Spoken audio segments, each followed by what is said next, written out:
Welcome to the Lion Show. Welcome to the show. All right. Today we are going to be talking about your financial brain. And it's just such a cool topic. I think it's so important. And I just am really getting excited about going deep into finances and just money and just trying to help as many people as possible. This all started because I want to help people get out of debt. Turns out that the average debt in America is $120,000. And with all this COVID and just life going on, things could get weird. So my goal is to help as many people as possible. Standard disclaimer, you are listening to me at your own risk. So recognize, do your thing. All right, well, I really appreciate you guys being here. Let's just dive right into it. The whole idea of understanding your financial brain is understanding that there are at all times like two brains functioning at the same time. You have your front brain, right, which is your prefrontal cortex. And your prefrontal cortex is all about planning, and it likes to think it's in control. It's where your ego lives. And then you have the other brain, which is your limbic system, which is in charge of your memory. It's in charge of your emotions. It's in charge of how you behave automatically to stimulus, your breathing, and all the basic stuff. But what happens is your prefrontal cortex makes these plans. It really wants you to wake up tomorrow morning at 5 a.m. And you make this plan using your prefrontal. And then you wake up at 5 a.m, but you're not in that brain. You're in your limbic system. So you hit the snooze button because you woke up in your emotional state, in your unrational part of your mind, and your unrational emotional state needs or wants more sleep. So that's why snooze buttons were invented. If we didn't have those, we'd be making all these decisions and we'd be doing the right thing all the time. And it's just interesting to just know that we have to balance ourselves with this knowledge. But once we get a grasp that we can control our lives, right? We can control and we can make the right decisions.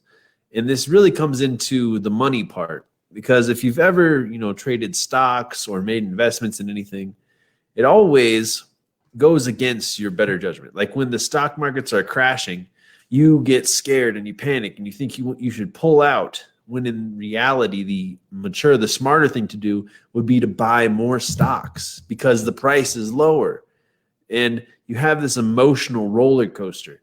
And the main thing of a good money brain is a risk tolerant. It's somebody who knows what to do, but also has the ability to make a plan that can actually happen, right? And what I mean by that is you'll be able to make a plan that involves both your, irrational part of your brain, understanding that temptations are going to happen, that you're going to want to, spend more money than you have, and you're not going to want to put things into savings. Like I'm just like anybody else. I rarely think about my savings. I spend on things that I don't need.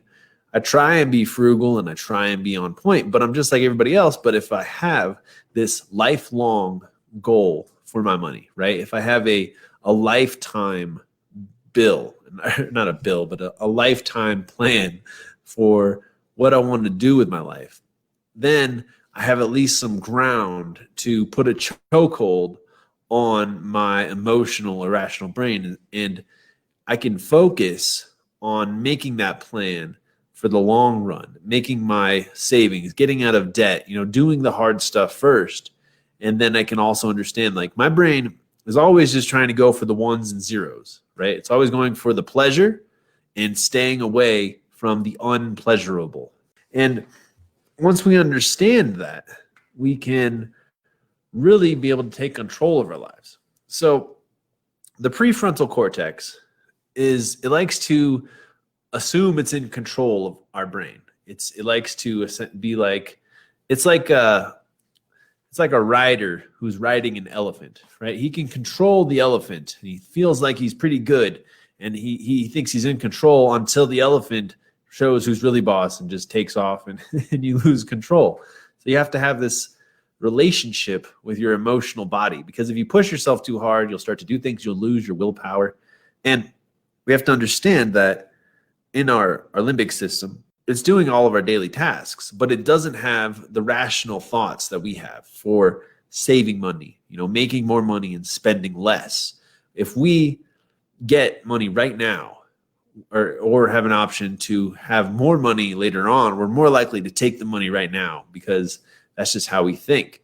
It's like if a gambler goes into a casino and loses, $5,000, they're probably going to want to put $10,000 on the table just to win back that $5,000. It's very irrational. We're living in our emotional brain.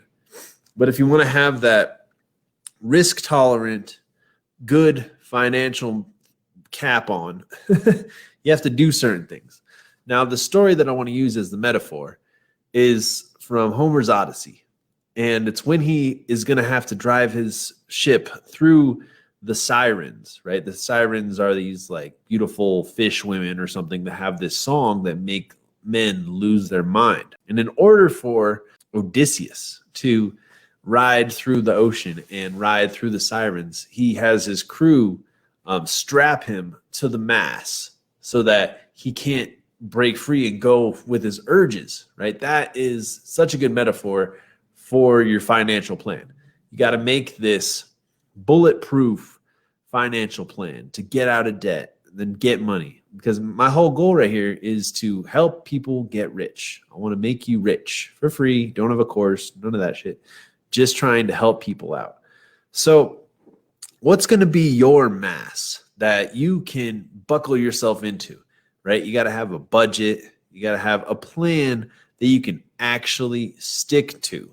And understanding that there's going to be times where you slip up, there's going to be things in your way, but if you can take the option for your limbic system to not have control of your life, right? If you can make good decisions with your prefrontal cortex, where you have a plan for your money, and then you figure out how to strap yourself to the mast, and you take the ability to screw it up away from your emotions, like having your paycheck go straight into your savings account, and then having you take the money transferred to your regular debit card whenever you need it, instead of having it always in your regular checking account, could help you.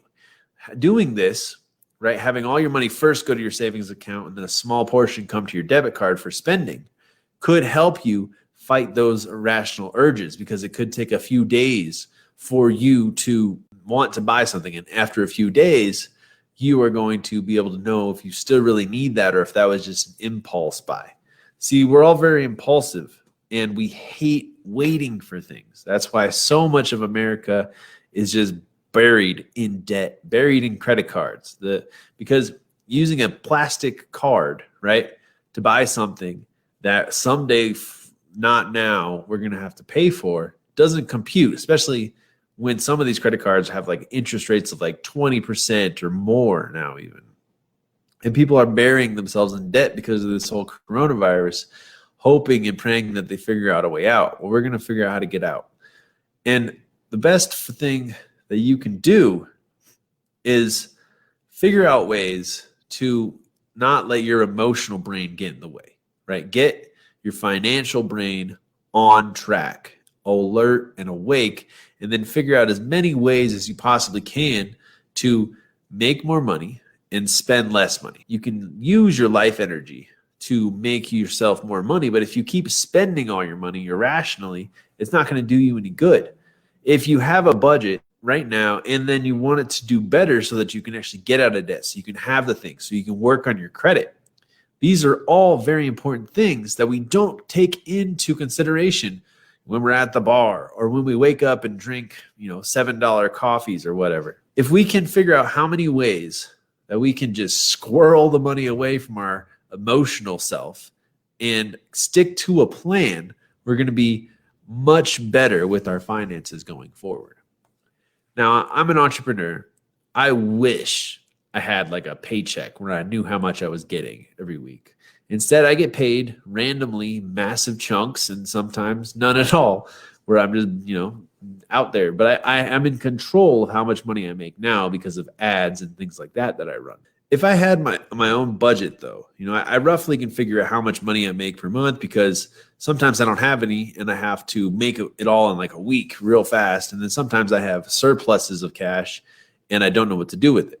So in order for me to fully take control of my financial brain, escape from the irrational purchases, I just squirrel money away. Whenever I get a big chunk, I take about 50% and I just put it in my savings, or I hide it in like a shoe somewhere.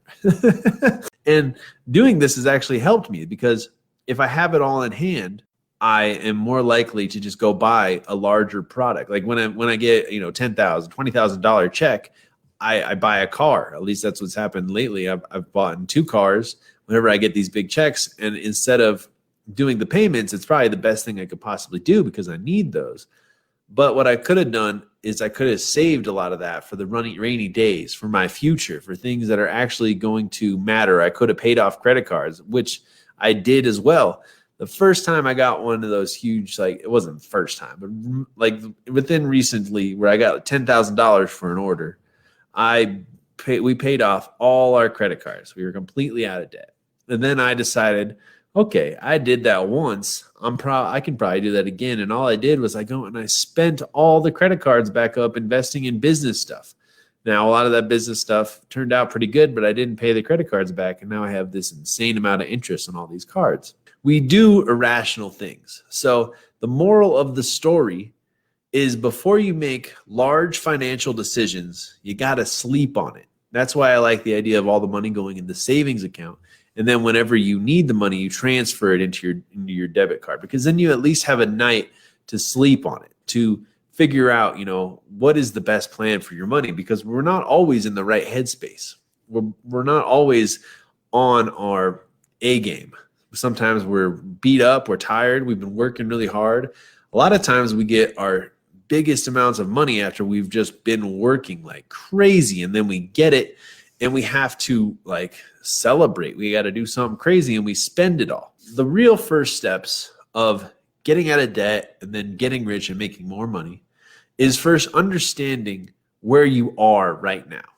And that's going to be what the next podcast is about. This podcast is mostly just figuring out your financial brain. But I want you to start thinking, if I do all these things with my emotional brain and not my financial brain, this is where it's gotten me, right? So then you take that look, and then you go to wherever your debt is, Credit Karma and all that stuff, which we'll talk about in the next episode.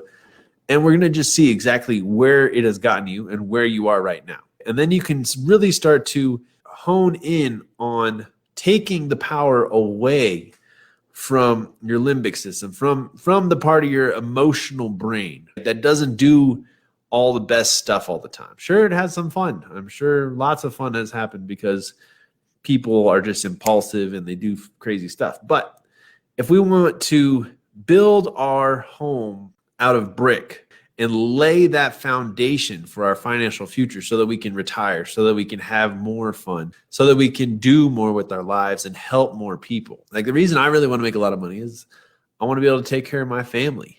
I want to, make right decisions so that if anything were to happen, I can take care of the people that I care about most. My girlfriend's family is sick, and it'd be really good to be able to give them more time and have more money and not have their lives be a lot easier for them. There's things that are just more important than splurging on shit and not spending it on things that are as important as the things you love and the people you care about. I want to help as many people because I've also been in so many shitty situations where, I've just been so broke and everything was so fucked. And there was no way out, and I did not know what to do. And those were dark times. Those were, some of the worst times ever. I specifically remember this one time when I got out of the Army, I had PTSD and I was an alcoholic. I had a beautiful, stepdaughter and a new wife, and I was just completely broke. And it was Christmas. And I had never been more alone and just pissed off at the world than I was then. And I made some bad decisions. I felt like the world owed me So I wound up like going to a Sears and filling up a shopping cart full of gifts, and I tried to run out the door and steal it all, and because I felt like my family needed it, and I got arrested, and that made it an even worse Christmas. So I know what it's like to be really just completely in the shits with money. And what I want to do here going forward is lay out plans where you know what to do and you make realistic plans that can actually work. And I want to help people make more money. So this isn't just going to be one of those like things where I tell you, do this, do that. This is going to be one of those things where we actually learn skills. Like I have a lot of marketing, a lot of skills that I can show you where you can literally nowadays sell anything online and anyone can make an income from home. And I want to make sure that people are following along and knowing what's going to happen, and we're all going to get out of debt. We're all going to make a lot of money, and we're going to build on this. This is going to be a thing that I do together, and I'm trying to help people. So if you get anything out of this, please share it with your friends, like my page, share all the stuff. If you're on YouTube, please leave a comment down below. Let's get our financial brains together so that we can move forward, so that we know what we're doing with our money and we're doing it in a positive way so that our lives can get better. And after we make all the money, then we can deal with the rest of the problems, the rest of life. I'm at a point right now where we make enough money that I don't have to do it anymore, but I still do it because I'm a knucklehead and I push myself, and I wind up hurting my body and doing dumb stuff. And I'll teach you guys everything that I'm doing to make a lot of money and how to make passive income too, because a lot of my passive income stuff is really starting to kick off, and I love it because I'm able to, do this sort of stuff with my spare time instead of the other stuff that I do, which is more physical. So things are good.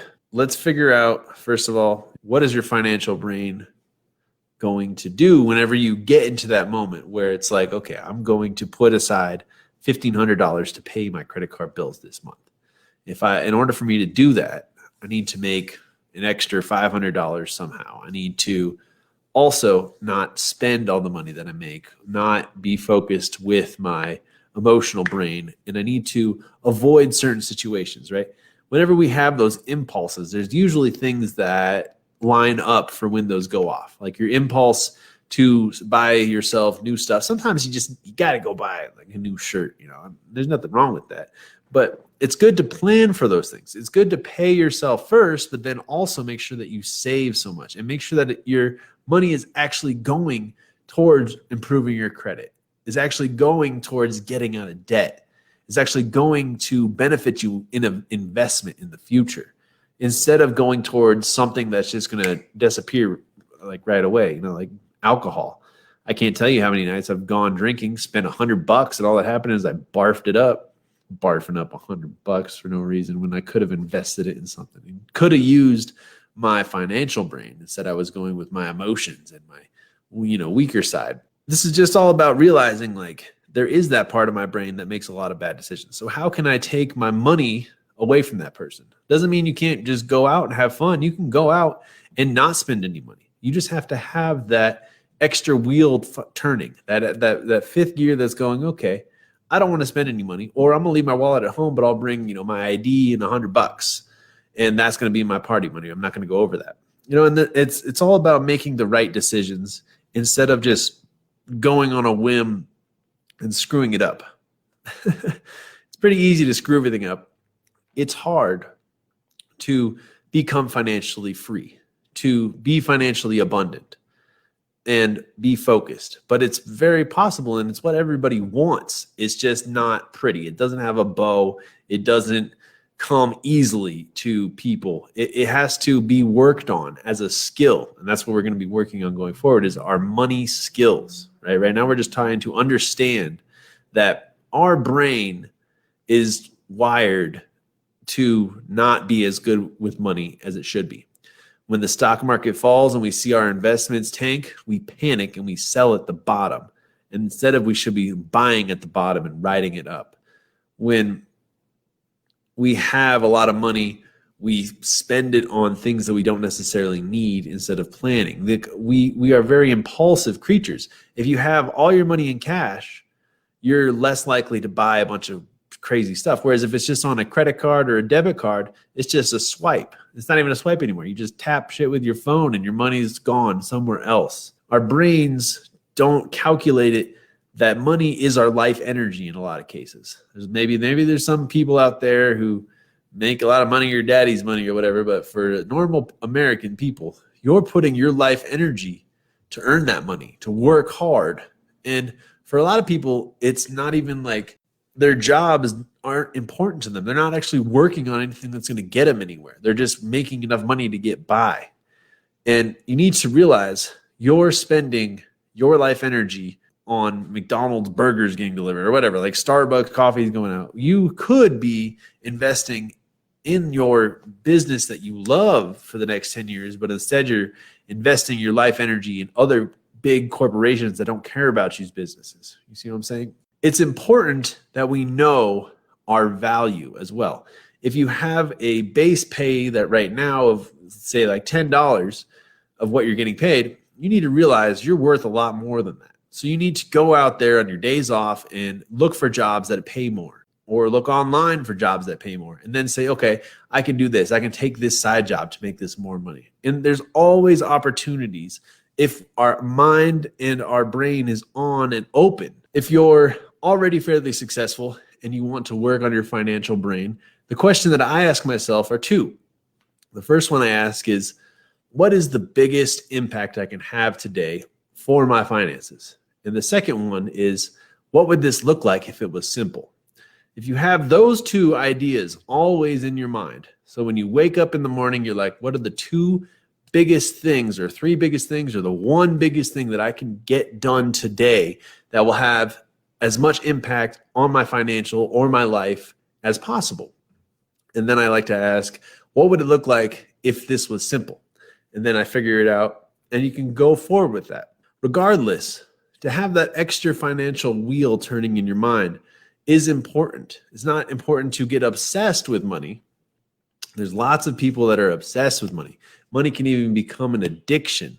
And the fact is that if you have a lot more money, you tend to do things illegal for your own benefit compared to people that don't have money. Because if you assume if you have all this money, you can still make bad decisions, but it's supposed to be yours. So you do fucked up stuff. And that's how a lot of this weird, politics and all sorts of weird things can start to happen. So money can be a real funny character. But if you really want to have success with money, you got to have that extra wheel turning. You also have to know that all your money comes from somebody else. So you have to know how to deal with people in a certain way. And you have to know the psychology of other people's financial brain as well as your financial brain. And then you can master your brain. You can master your money skills. You can master how much money you have coming in versus how much you have to spend going out. And then you can actually start to be making money. Because once you know your budget, you know your finances, you understand this is what you're spending your life energy on. And then you realize, okay, if I buckle it up to $27 from $10, then I'll be making this much money and I can get out of debt this much faster.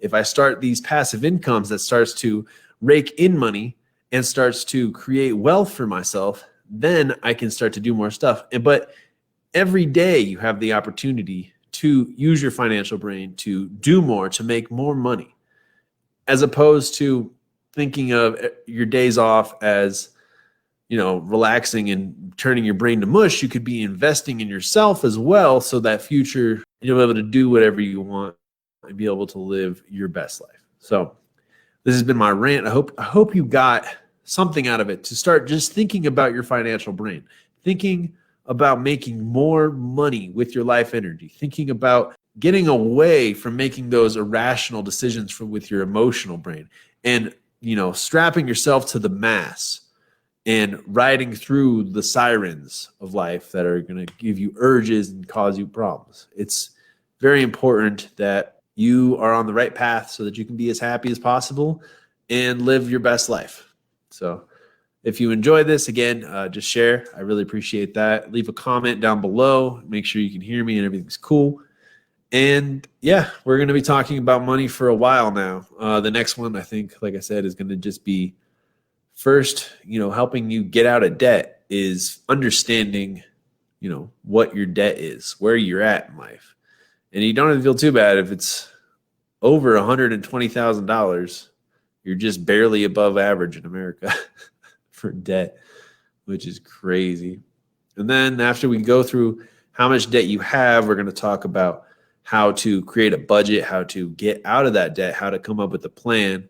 And then we're going to really go into how to spend less money and then make more money, right? So that we're stacking, we're getting that full financial stack. And I'm going to show you ways that just about anybody can make money. I'm doing it, and really dig deep on how you can make more money passively or make it your full-time business doing quite a few things. Again, no course, no nothing. I'm trying to be a breath of fresh air in a world full of scummy weirdos always trying to sell stuff. But I do have a lot of stuff, actually. If you want to help support the show, buy my art. I got some music now that's for sale. Go to romulusrecords.studio, and you can buy my album. And I'll have some other stuff going on too. But I hope you got something out of this. Have a great day. Namaste.